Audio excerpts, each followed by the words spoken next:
밥상이 뒤집어졌습니다. 국물이 튀고 밥알이 흩어진 마루 위, 무릎 꿇은 며느리는 고개를 숙인 채 흉터난 왼쪽 볼을 손으로 가리고 있었어요. 이런 상을 받으라고? 내가 걔야? 시어머니가 집어던진 숟가락이 며느리 앞에 떨어졌죠. 아들이 달려왔습니다. 어머니, 닥쳐, 이놈아. 내가 전현을 데려와서 이 집안 꼴이 이렇게 됐어. 마을 전체가 비웃던 못난이와 결혼한 아들, 그리고 그날부터 시작된 지옥 같은 시집살이. 하지만 이 여자의 진짜 정체가 밝혀지는 순간 손가락질하던 모든 사람들이 고개를 숙이게 됩니다. 이야기의 전말이 궁금하시다면 구독과 좋아요 부탁드려요. 그럼 지금부터 그날의 진실을 들려드리겠습니다. 경기도 외곽의 작은 마을 해복리. 인구 300명 남짓한 이 조용한 곳에서 윤판석 씨네 집은 제법 알아주는 농가였어요. 사과 과수원 3,000평의 비닐하우스까지 넉넉하진 않아도 먹고 살 만한 형편이었죠. 무엇보다 이 집엔 자랑거리가 하나 있었습니다. 외아들 윤재혁? 송말순 여사는 35에 어렵게 얻은 이 아들을 금쪽같이 키웠어요. 여름엔 행여 햇볕에 살탈까 양산 들고 따라다녔고 겨울엔 손이 틀까봐 장갑을 2겹씩 씌웠죠. 농사일은 절대 안 시켰습니다. 공부만 하라고, 이 마을 벗어나서 크게 되라고 뒷바라지했어요. 그런데 서울에서 대학까지 나온 아들이 29에 돌아와서 한다는 말이 뭐였냐면요. 어머니, 저 수빈이랑 결혼할 겁니다. 강수빈. 그 이름을 듣는 순간 송 여사의 숟가락이 밥상 위로 떨어졌습니다. 마을 사람들 사이에서 못난이 수빈이로 불리던 바로 그 여자였거든요. 수빈은 5살 때 집에 불이 나서 왼쪽 볼부터 목까지 화상 흉터가 남았어요. 28이 된 지금까지도 그 흉터는 선명했고 마을 사람들은 그녀를 볼 때마다 고개를 절레절레 흔들었죠. 쯧쯧, 저래 가지고 누가 데려가겠어. 불쌍하긴 한데 얼굴이 저 모양인데 시집은 무슨. 어릴 때부터 그런 소리를 들으며 자란 수빈은 늘 고개를 숙이고 다녔습니다. 사람들 눈을 피해 새벽같이 일어나 밭일을 하고 해가 지면 집으로 돌아오는 게 그녀의 일상이었어요. 재혁이 수빈을 처음 제대로 본 건 작년 가을이었습니다. 태풍이 몰아친 다음 날 밭에서 혼자 쓰러진 비닐하우스를 일으켜 세우는 수빈을 봤죠. 흉터난 얼굴에 땀이 줄줄 흘렀지만 그녀는 이를 악물고 기둥을 붙들고 있었어요. 저기요, 도와드릴까요? 아, 아니에요. 괜찮아요. 수빈은 황급히 고개를 돌렸습니다. 흉터가 있는 쪽을 가리려는 습관적인 동작이었죠. 재혁은 그런 그녀가 마음에 걸렸어요. 그날 이후로 일부러 수빈네 밭 근처를 지나다니기 시작했습니다. 말을 걸면 도망치듯 피하던 수빈이 조금씩 마음을 열기까지 반년이 걸렸죠. 그리고 올해 봄 재혁은 부모님 앞에 무릎을 꿇었습니다. 전 수빈이 아니면 결혼 안 합니다. 미쳤구나. 내가 널 어떻게 키웠는데. 송 여사가 울부짖었어요. 35에 어렵게 얻은 아들, 손에 물 한 방울 안 묻히고 키운 귀한 자식인데요. 우리 집안 며느리로 못난이를 드리겠다고? 내가 정말 그러고 싶어? 어머니, 수빈이는 못난이가 아닙니다. 재혁의 목소리가 낮아졌어요. 다시는 그렇게 부르지 마세요. 제 아내 될 사람입니다. 송 여사는 처음으로 아들의 눈에서 차가운 빛을 봤습니다. 하지만 그렇다고 인정할 수는 없었죠. 결국 결혼식은 마을회관에서 조촐하게 치러졌어요. 하객들의 수군거림이 식장 안을 가득 채웠습니다. 수빈은 면사포로 얼굴을 가렸지만 사람들의 시선을 피할 순 없었어요. 저 흉터 봤어? 면사포 써도 다 비치더라. 송 여사 속이 까맣게 타겠네. 수빈의 어깨가 미세하게 떨렸습니다. 재혁이 그 손을 꽉 잡아주었어요. 시댁으로 들어온 첫날 밤이었습니다. 송 여사는 며느리를 거실에 세워두고 위아래를 훑어봤어요. 마치 더러운 것을 보는 눈빛이었죠. 내가 이 결혼 인정 못하는 거 알지? 네, 어머님. 우리 재혁이를 어떻게 홀렸는지 모르겠지만 난 절대 너를 며느리로 안 봐. 수빈은 고개를 숙인 채 대답했습니다. 죄송합니다, 어머님. 됐어.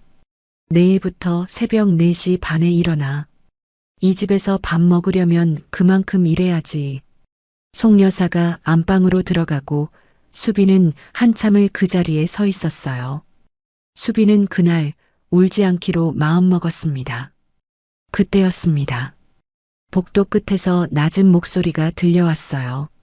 수빈은 숨을 죽이고 귀를 기울였죠. 어머니, 제발이요. 재혁이었습니다. 안방 문 앞에 서서 어머니에게 사정하고 있었어요. 제가 선택한 사람입니다. 한 번만 봐주세요. 수빈이가 어떤 앤지 알면 어머니도 생각이 달라지실 거예요. 제발 기회를 주세요. 대답 없는 침묵이 흘렀습니다. 재혁의 한숨소리가 복도에 퍼졌죠. 수빈은 조용히 몸을 돌렸어요. 남편이 자기 때문에 저렇게 애원하는 모습을 보는 게 가슴이 아팠습니다. 그날 밤 수빈은 짐 속에서 낡은 수첩 하나를 꺼냈어요. 부모님을 잃고 홀로 된 자신을 거두어준 외할머니. 외할머니 집안이 원래 궁중 수락관의 맥을 잇는 약선 요리 전문가였어요. 외할머니는 어린 수빈에게 수시로 특별한 요리법들을 가르쳐 주셨죠. 이건 아무한테나 알려주면 안 돼. 너만 알고 있어. 외할머니가 돌아가시기 전 남긴 이 낡은 요리 수첩. 그게 수빈이 가진 유일한 보물이었습니다. 수빈은 수첩을 가슴에 꼭 안았어요. 고개를 숙이고 있었지만 그녀의 눈은 더 이상 떨리지 않았습니다. 가슴속에 품은 이 수첩이 지옥 같은 삶을 끝내줄 유일한 열쇠라는 걸 수빈은 믿고 있었거든요. 그 수첩은 훗날 이 집안을 그리고 마을 사람들의 시선을 완전히 뒤집어 놓게 될 것이었습니다. 창밖으로 보름달이 떠오르고 있었습니다.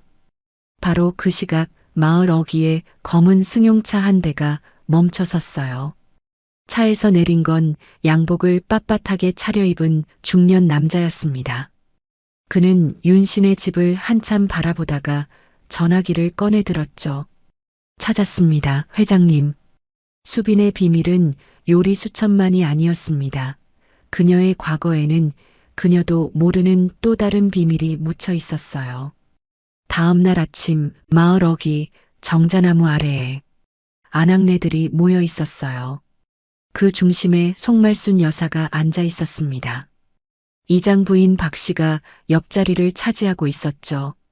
말순아, 그래도 며느리 들였으니 이제 좀 마음 편하겠네. 편하긴요. 속이 새까맣게 타들어가요. 송 여사가 한숨을 푹 내쉬었어요. 그 못난이가 우리 재혁이한테 무슨 약을 쳤는지. 멀쩡한 애가 갑자기 저러니까요. 에이, 그래도 수빈이가 성실하다던데. 성실하면 뭐해요. 저 얼굴 갖고 어딜 나가겠어요. 창피해서 이웃집도 못 다니겠어. 옆에서 듣고 있던 김씨 아주머니가 혀를 찼습니다. 재혁이가 홀려도 단단히 홀렸네.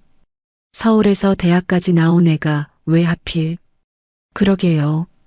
마을에 멀쩡한 처녀가 얼마나 많은데 얼굴만 봐도 복이 없어 보여.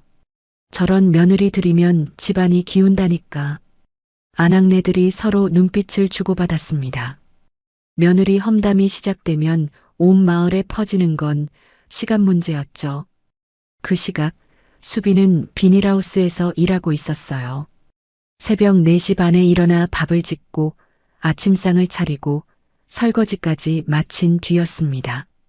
손은 이미 텄고 허리는 끊어질 듯 아팠지만 쉴 틈이 없었어요. 수빈아. 등 뒤에서 익숙한 목소리가 들렸습니다. 같은 마을 동갑내기 친구 정미였죠. 정미야. 너 괜찮아? 시어머니가 마을 사람들한테 막 정미가 말끝을 흐렸어요. 수빈은 고개를 저었습니다. 알아. 다 들려. 진짜 너무한다. 갓 시집온 며느리한테 어떻게 저래. 괜찮아. 익숙해질 거야. 수빈은 애써 웃어 보였지만 그 눈가에는 그늘이 짙게 드리워져 있었어요. 저녁이 되었습니다. 수빈이 정성껏 차린 밥상이 거실에 놓였어요. 된장찌개, 계란말이, 나물 3가지까지. 시어머니 입맛에 맞추려고 간도 여러 번 봤죠. 송 여사가 숟가락을 들었습니다. 한 숟갈 떠서 입에 넣더니 이내 인상을 구겼어요. 이게 밥이야? 죽이야? 어머님 죄송해요. 다시. 됐어. 입맛 떨어져서 못 먹겠다. 송 여사가 숟가락을 탁 내려놓았습니다. 그리고 재혁을 쳐다봤죠. 야, 재혁아. 내가 데려온 여자가 해주는 밥이 이래. 내 눈엔 이게 괜찮아 보여? 재혁의 젓가락이 멈췄어요. 그는 밥상을 한번 둘러보았습니다. 정갈하게 차려진 반찬들, 김이 모락모락 오르는 찌개. 어디 하나 흠잡을 데가 없었죠. 어머니, 재혁이 천천히 입을 열었어요. 이 밥상이 어때서요? 저는 맛있게 먹고 있는데요. 수빈이가 정성껏 준비한 거 어머니도 아시잖아요. 송 여사의 눈이 커졌습니다. 아들이 자기한테 대드는 건 결혼 전에는 없던 일이었거든요.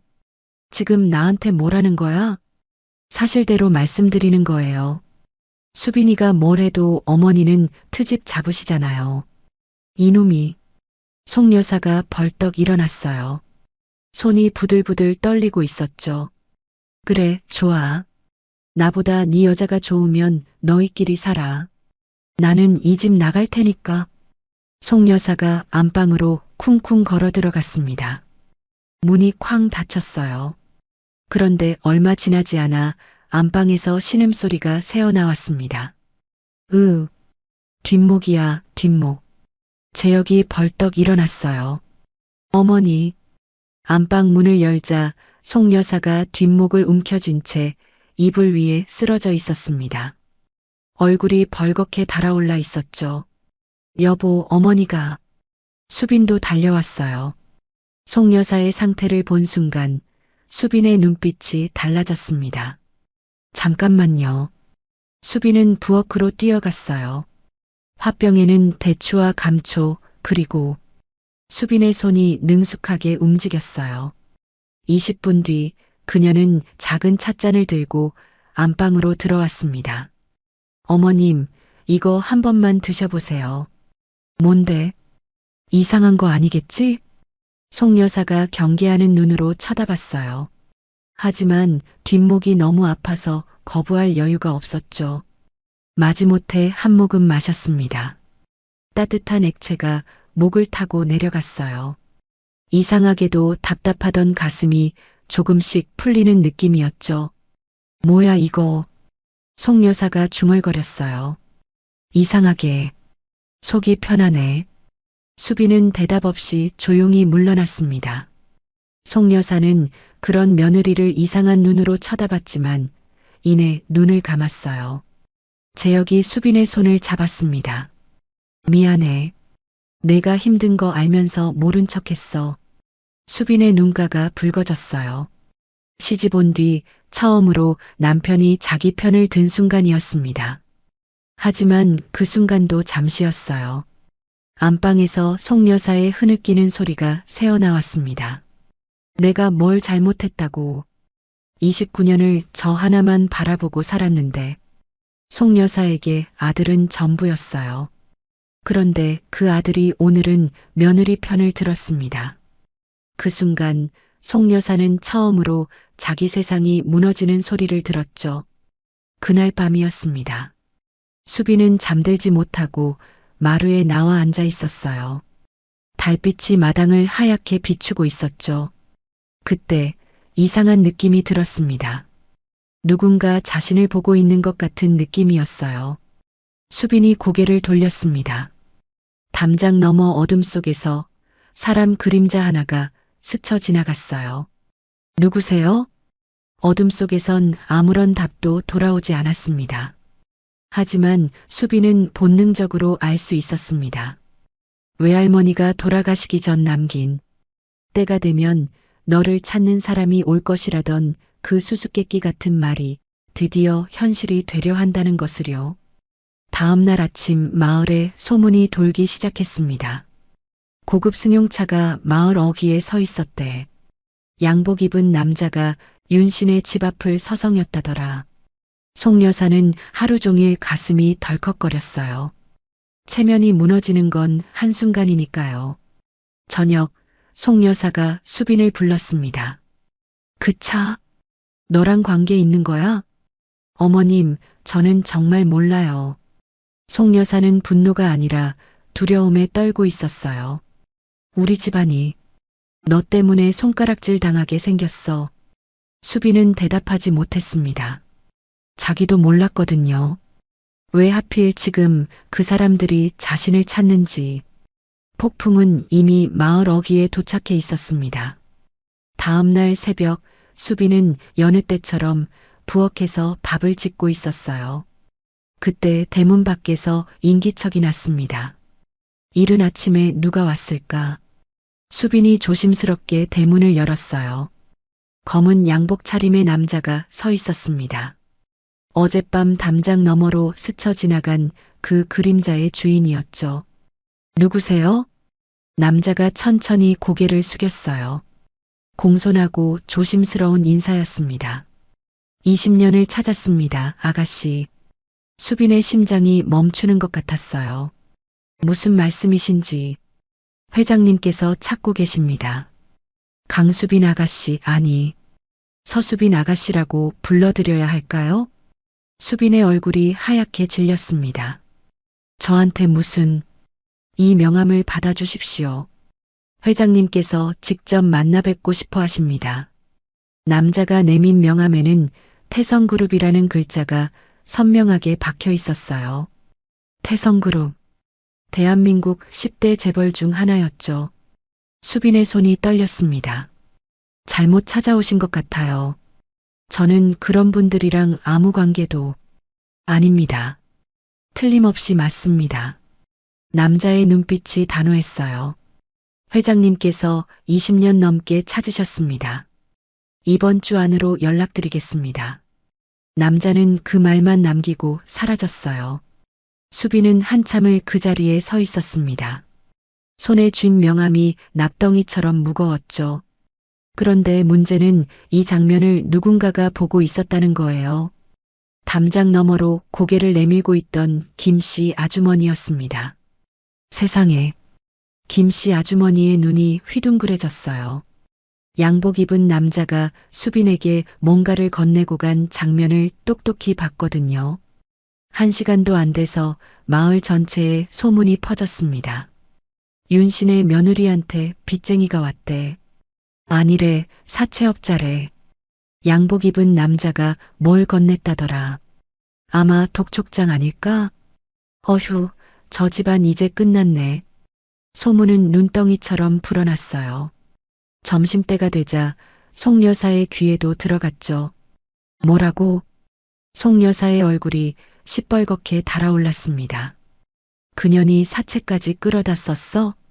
송 여사가 부엌으로 뛰어갔어요. 수빈이 설거지를 하고 있었죠. 야! 송 여사가 수빈의 팔을 확 잡아챘습니다. 너 아침에 누구 만났어? 어머님, 그게 마을 사람들이 다 봤어. 양복 입은 남자한테 뭘 받았다며? 수빈은 아무 말도 할 수 없었어요. 명함을 보여줄 수도 설명할 수도 없었습니다. 자신도 모르는 과거였으니까요. 대답해. 저도 모르는 일이에요, 어머님. 거짓말. 송 여사의 손이 허공을 갈랐습니다. 찰싹. 수빈의 뺨에 손바닥 자국이 선명하게 남았어요. 내가 이 집안을 망치려고 작정했구나. 이 집에서 당장 나가. 송 여사가 소리를 지르다가 갑자기 가슴을 움켜쥐었습니다. 얼굴이 새파랗게 질려가고 있었어요. 흥분이 과해서 호흡이 가빠진 거였죠. 수빈의 눈빛이 달라졌습니다. 그녀는 재빨리 송 여사의 손목 안쪽 혈자리를 눌렀어요. 어머님, 숨을 천천히 쉬세요. 지금 흥분하시면 어머님만 손해예요. 뭐야? 일단 앉으세요. 제가 지난번 드린 차 기억나시죠? 효과 있었죠? 송 여사는 영문도 모른 채 수빈에게 이끌려 의자에 앉았습니다. 이상하게도 손목을 누르자 가슴이 진정되고 있었어요. 이게 뭔? 어머님 건강이 먼저예요. 화내시는 건 나중에 하셔도 돼요. 수빈의 목소리는 차분했습니다. 맞은 뺨이 빨갛게 부어오르고 있었지만 눈빛은 흔들리지 않았어요. 그때 재혁이 뛰어들어왔습니다. 어머니, 지금 뭐 하시는 거예요? 재혁이 수빈의 뺨을 보고 얼굴이 굳어졌습니다. 수빈이 때리신 거예요? 이 못난 놈아. 내가 데려온 년이 사채업자한테 쫓기고 있어. 그게 무슨 헛소리예요. 재혁의 목소리가 단호했습니다. 수빈이가 그럴 사람이 아닌 건 제가 제일 잘 알아요. 무슨 일인지는 모르겠지만 수빈이 말을 먼저 들어봐야죠. 재혁이 수빈의 손을 잡았어요. 수빈아, 천천히 말해봐. 소문의 그 사람이 누구야? 수빈은 입술을 깨물었습니다. 명함을 꺼내 보여줬어요. 태성그룹? 재혁의 눈이 커졌습니다. 이게 왜 너한테? 저도 몰라요. 정말로요. 그 사람이 회장님이 절 찾는다고. 20년 넘게 찾았다고. 수빈의 목소리가 떨렸어요. 저녁이 되었습니다. 마을회관 앞에 사람들이 모여 수군거리고 있었어요. 윤신의 며느리가 결국 사고를 쳤네. 얼굴만 봐도 복이 없다더니 그들은 아무것도 몰랐습니다. 그저 양복 입은 남자는 빚쟁이라고 단정 지었을 뿐이었죠. 수빈이 정민의 집에 가려면 그 앞을 지나가야 했어요. 사람들의 시선이 일제히 꽂혔습니다. 저기 간다. 쟤 때문에 윤신혜가 망하게 생겼대. 수빈은 고개를 숙이고 빠르게 걸었어요. 그때 김씨 아주머니가 앞을 막아섰습니다. 수빈아, 너 우리 마을에 피해 끼치면 안 되지 않겠니? 수빈의 눈가가 붉어졌어요. 아무 잘못도 없었습니다. 아무것도 모르는데 모든 게 자기 탓이 되어가고 있었죠. 다리에 힘이 풀렸습니다. 주저앉으려는 순간이었어요. 기익. 굉음과 함께 검은 고급 승용차가 흙먼지를 일으키며 마을회관 앞에 멈춰 섰습니다. 마을 사람들이 일제히 뒤로 물러났어요. 뭐야 저건. 차 문이 열렸습니다. 흰 머리칼에 노신사가 내렸어요. 값비싼 양복, 위험 있는 자태. 한눈에 봐도 보통 사람이 아니었죠. 노신사는 수빈을 향해 다가왔습니다. 그리고 모든 사람들이 보는 앞에서 수빈 앞에 무릎을 꿇었어요. 수빈아. 노신사의 눈가에 눈물이 맺혀 있었습니다. 드디어 찾았네. 마을 전체가 얼어붙었습니다. 방금까지 손가락질하던 사람들의 입이 벌어졌어요. 대체 이 여자가 누구길래? 여러분, 여기까지 듣고 계시니까 마음이 어떠세요? 마을 사람들한테 손가락질 당하면서도 꿋꿋이 버티던 수빈이 정말 대단하죠. 시어머니한테 뺨까지 맞으면서도 오히려 혈자리를 눌러드리는 그 마음씨라니요. 그런데 마지막에 나타난 그 노신사, 왜 이 마을까지 찾아온 걸까요? 그리고 수빈이는 이 순간 어떤 선택을 하게 될까요? 저도 정말 궁금해지네요. 그럼 여러분, 다음 이야기도 계속 들어봐 주세요. 마을회관 앞이 술렁였습니다. 방금 전까지 수빈을 손가락질하던 사람들이 얼어붙은 채 서 있었어요. 노신사가 수빈 앞에 무릎을 꿇고 있었거든요. 저 사람 누구야? 웅성거림이 커졌습니다. 수빈은 얼떨떨한 표정으로 노신사를 바라봤어요. 일어나세요. 무슨 일이신지 모르겠지만 23년을 찾았다. 노신사의 목소리가 떨렸어요. 너는 내 아들의 딸이야. 바로 내 손녀다. 세상이 멈춘 것 같았습니다. 네. 23년 전 불이 났던 그날 너가 사라졌어. 그리고 그날 이후로 단 하루도 찾는 걸 멈춘 적이 없어. 수빈의 머릿속이 하얘졌어요. 5살 때 화재, 부모님을 잃었던 그날, 외할머니 손에 이끌려 도망치듯 떠났던 기억이 희미하게 스쳤습니다. 그럴 리가. 저는 재벌 집안이랑은 아무 상관도. 이 사진을 봐라. 노신사가 오래된 사진 한 장을 꺼냈습니다. 젊은 여인이 아기를 안고 있었어요. 그 옆에 지금보다 훨씬 젊은 노신사가 서 있었죠. 이 아기가 바로 너란다. 그리고 이 여인이 내 며느리, 너의 엄마란다. 수빈의 눈이 커졌습니다. 사진 속 여인의 얼굴이 자신과 닮아 있었어요. 그 순간 송 여사가 헐레벌떡 달려왔습니다. 뭐야, 무슨 일이야? 송 여사는 무릎 꿇은 노신사와 멍하니 서 있는 수빈을 번갈아 봤어요. 당신이 누군데 여기서 이러는 거야? 저는 태성그룹 회장 서정호입니다. 송 여사의 얼굴이 굳어졌습니다. 태성그룹? 이 아이는 제 손녀입니다. 23년 전에 잃어버린. 뭐라고요? 송 여사는 온몸이 부들부들 떨렸습니다. 방금 전 수빈의 뺨을 때린 자신의 손이 불덩이라도 닿은 듯 화끈거렸죠. 내가 재벌집 손녀를 때렸다고? 그 공포를 감추기 위해 송 여사는 더 크게 소리를 질렀습니다. 말도 안 돼. 이게 무슨 사기야. 사기가 아닙니다. DNA 검사로도 확인할 수 있습니다. 서 회장이 일어섰어요. 저는 손녀를 데려가려고 왔습니다. 그 말에 수빈이 고개를 들었어요. 데려간다뇨? 너는 태성그룹의 후계자야. 이런 곳에 있을 사람이 아니다. 서 회장의 눈빛이 단호했습니다. 이 아이는 더 이상 여기서 상처받을 이유가 없습니다. 서울로 가자. 수빈은 뒤로 한 발 물러섰어요. 잠깐만요. 저는 여기 시집 온 사람이에요. 남편도 있고. 그건 정리하면 된다. 서 회장의 비서가 앞으로 나섰어요. 위자료든 합의금이든 원하시는 대로 해드리겠습니다. 그 말을 들은 송 여사의 얼굴이 시뻘겋게 달아올랐습니다. 뭐? 위자료? 합의금? 송 여사가 수빈에게 다가왔어요. 그래서 내가 우리 집에 시집 온 거야? 처음부터 이걸 노린 거지? 아니에요, 어머님. 저는 정말 몰랐어요. 거짓말. 내가 재벌집 손녀인 걸 알면서 일부러 우리 같은 시골 농가에 숨어든 거잖아. 송 여사의 논리는 엉망이었지만 분노는 진짜였어요.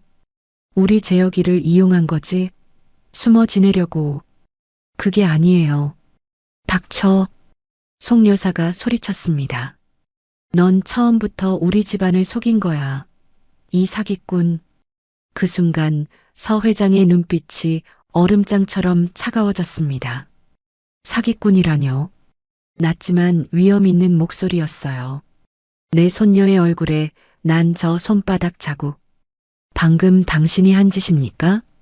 송 여사의 입이 딱 붙어버렸습니다. 마을 사람들도 일제히 숨을 죽였죠. 서 회장이 한 발짝 다가섰어요. 시골 농가 며느리였을 땐 마음대로 때려도 되고 재벌 손녀니까 갑자기 사기꾼입니까?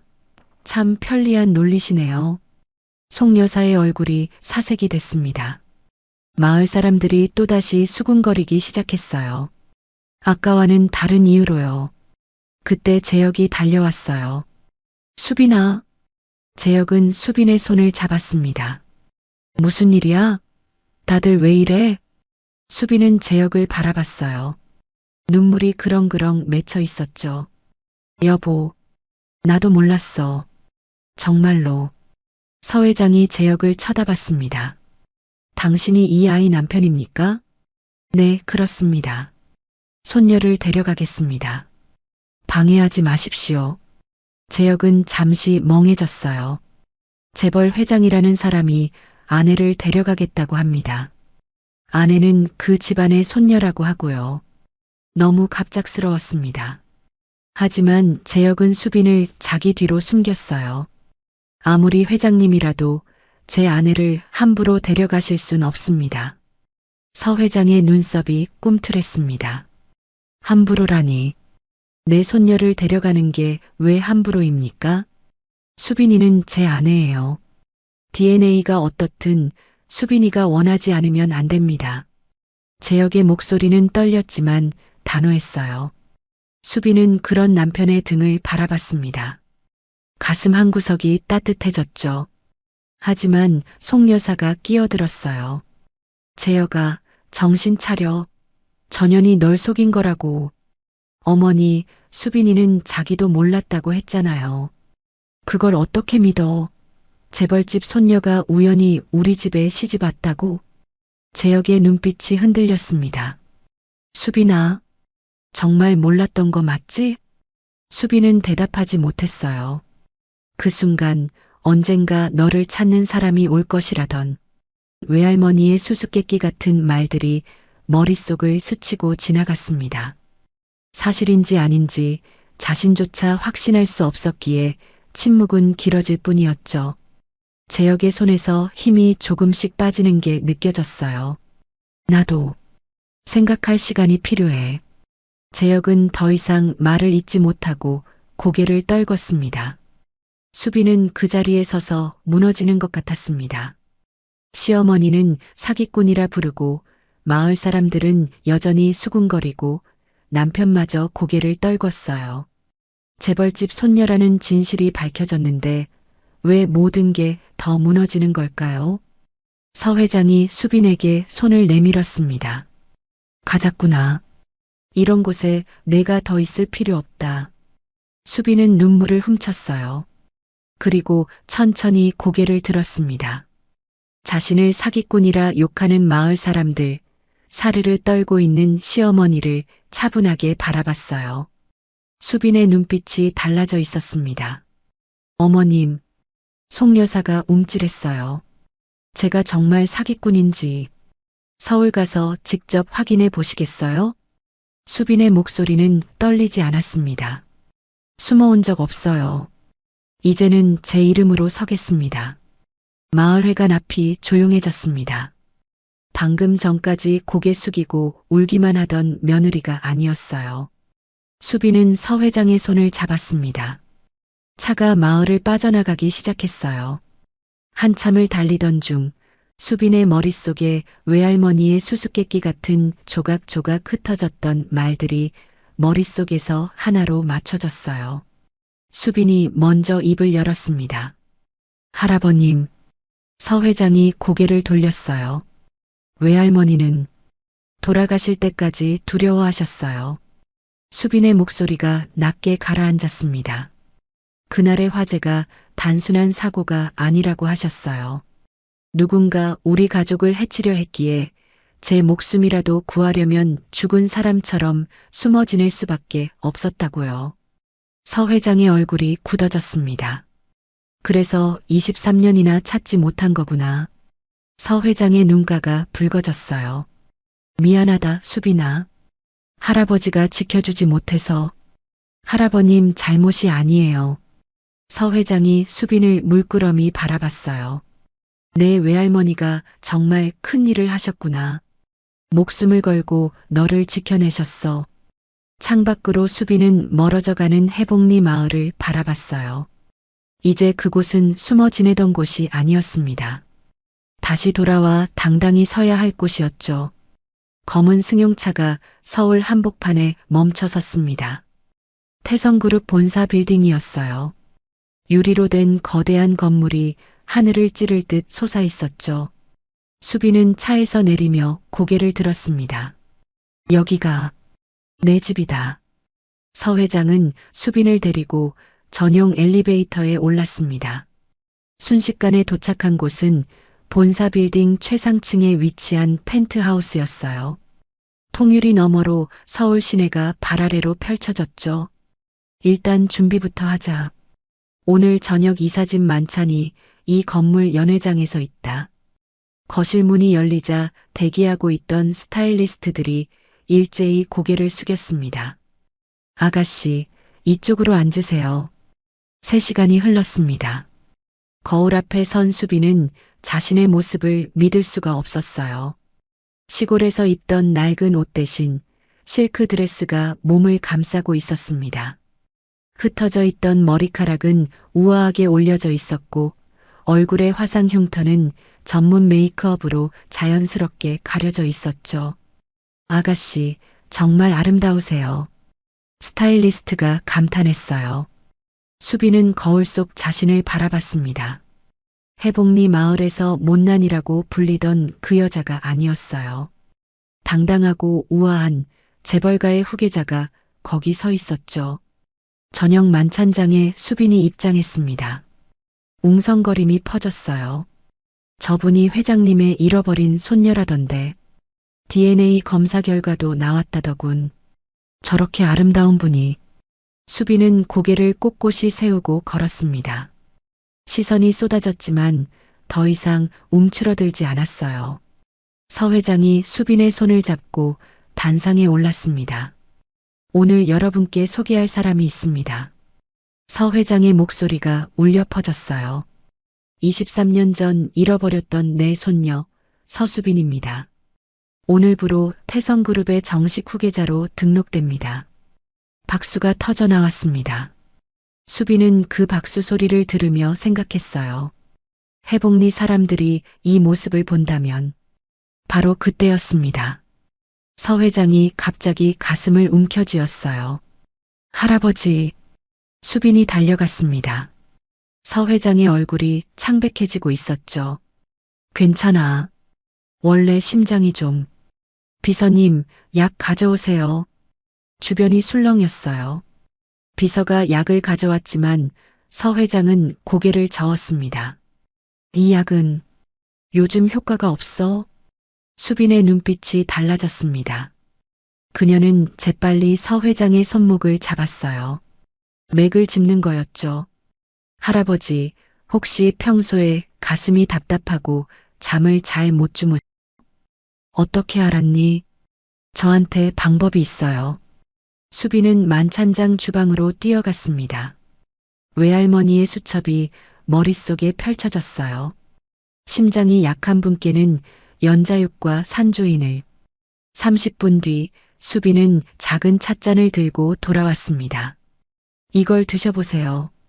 서 회장이 의심스러운 눈으로 찻잔을 받았어요. 한 모금 마셨습니다. 이상하게도 조여오던 가슴이 서서히 풀리는 느낌이었어요. 이게 뭐니? 궁중에서 전해 내려오는 약선이에요. 외할머니한테 배웠어요. 서 회장의 눈이 커졌습니다. 내 외할머니가 궁중 약선을? 네. 외할머니 집안이 원래 궁중 수락관의 맥을 잇는 가문이었대요. 서 회장은 수빈을 물끄러미 바라봤어요. 잃어버린 손녀가 돌아온 것만으로도 기적인데 그 손녀가 자신의 병을 치료할 수 있는 능력까지 갖고 있다니. 하늘이 너를 보내준 거구나. 서 회장이 수빈의 손을 꽉 잡았습니다. 그 모습을 본 이사진들이 고개를 끄덕였어요. 저분이 진짜 후계자시군. 회장님 건강까지 챙기시다니. 수빈의 입지가 단숨에 굳어졌습니다. 그로부터 사흘 뒤였어요. 수빈의 휴대폰이 울렸습니다.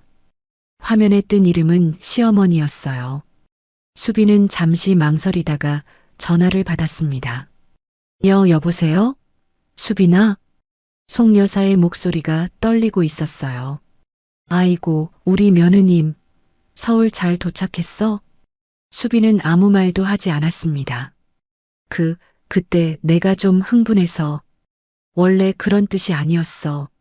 알지? 내가 얼마나 널 아꼈는데. 수빈의 눈이 차가워졌어요.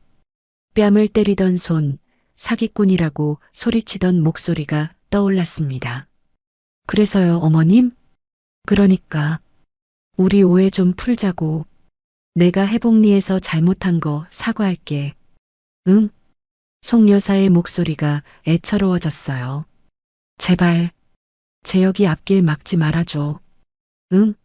우리 집안이 어떻게 되겠어. 재벌 집안이랑 원수를 지면. 수빈은 전화기를 귀에서 떼고 창밖을 바라봤습니다.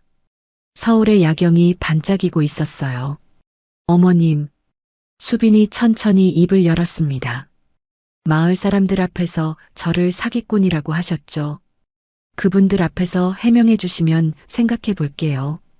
전화기 너머로 송 여사가 말문이 막히는 게 느껴졌습니다. 수빈은 조용히 전화를 끊었어요. 창밖의 야경을 바라보며 중얼거렸습니다. 이제 시작이에요. 해복리로 돌아갈 날이 머지 않았습니다. 그때 이 모든 일의 진짜 결말이 시작될 거예요. 일주일 뒤 해복리 마을 어귀에 먼지가 피어올랐습니다. 검은 고급 승용차 세대가 줄지어 들어오고 있었어요. 맨 앞차에서 수빈이 내렸습니다. 캐시미어 코트에 하이힐, 우아하게 올린 머리. 일주일 전 고개 숙이고 울던 그 여자가 아니었어요. 저게 수빈이야? 마을 사람들이 하나둘 모여들었습니다. 어머 세상에. 완전히 딴 사람 같아.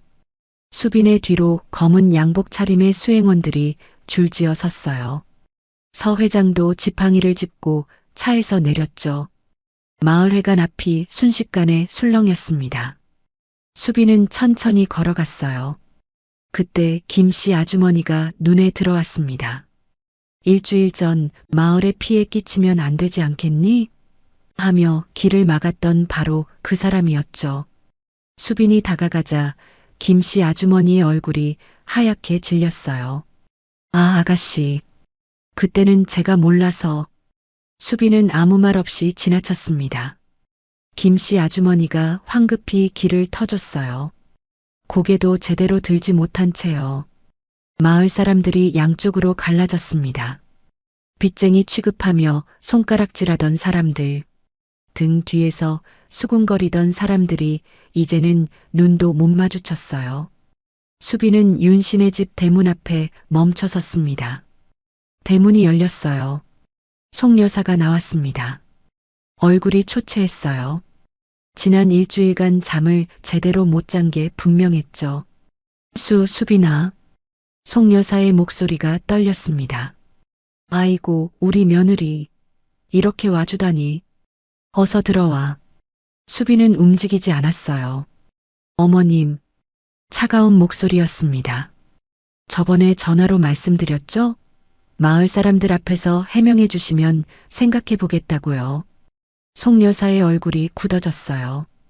그게 지금 마을 분들 다 나와 계시네요. 좋은 기회 아닌가요? 수빈이 뒤를 돌아봤습니다. 마을회관 앞에 거의 온 마을 사람들이 모여 있었어요. 무슨 일인가 구경하러 나온 거였죠.